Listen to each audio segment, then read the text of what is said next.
భాగమే కదా, అయినా కూడా మీరు ఎందుకు తురకపాలెంలో ఇన్ని మరణాలు సంభవించినా స్పందించలేదో చంద్రబాబు నాయుడు గారు సమాధానం చెప్పాలి. ఏ సందులోకి వెళ్ళినా కూడా మాకు మంచినీళ్ళు తాగడం వలన పెద్ద ఎత్తున సమస్యలు వచ్చినాయి, బొబ్బలు కట్టినాయి, గడ్డలు వచ్చినాయి అని ఈరోజు కూడా సమస్య చెప్తా ఉన్నారంటే ఇక్కడ సమస్య పరిష్కరించాలని స్థానిక ఎమ్మెల్యేకి కానీ కలెక్టర్ గారికి కానీ ఎంపీ గారికి కానీ లేకపోవడం చాలా బాధాకరం.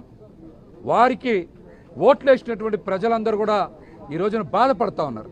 మా ప్రాణాలు పోతున్నా కూడా మమ్మల్ని పట్టించుకోకుండా ఏదో మొన్నొచ్చి ఒక 5 లక్షల రూపాయలు మా ప్రాణాలకి విలువ కట్టి చెల్లించి ఏదో నిర్లక్ష్యంగా వెళ్ళిపోయారనేటువంటి బాధ వ్యక్తం చేశారు.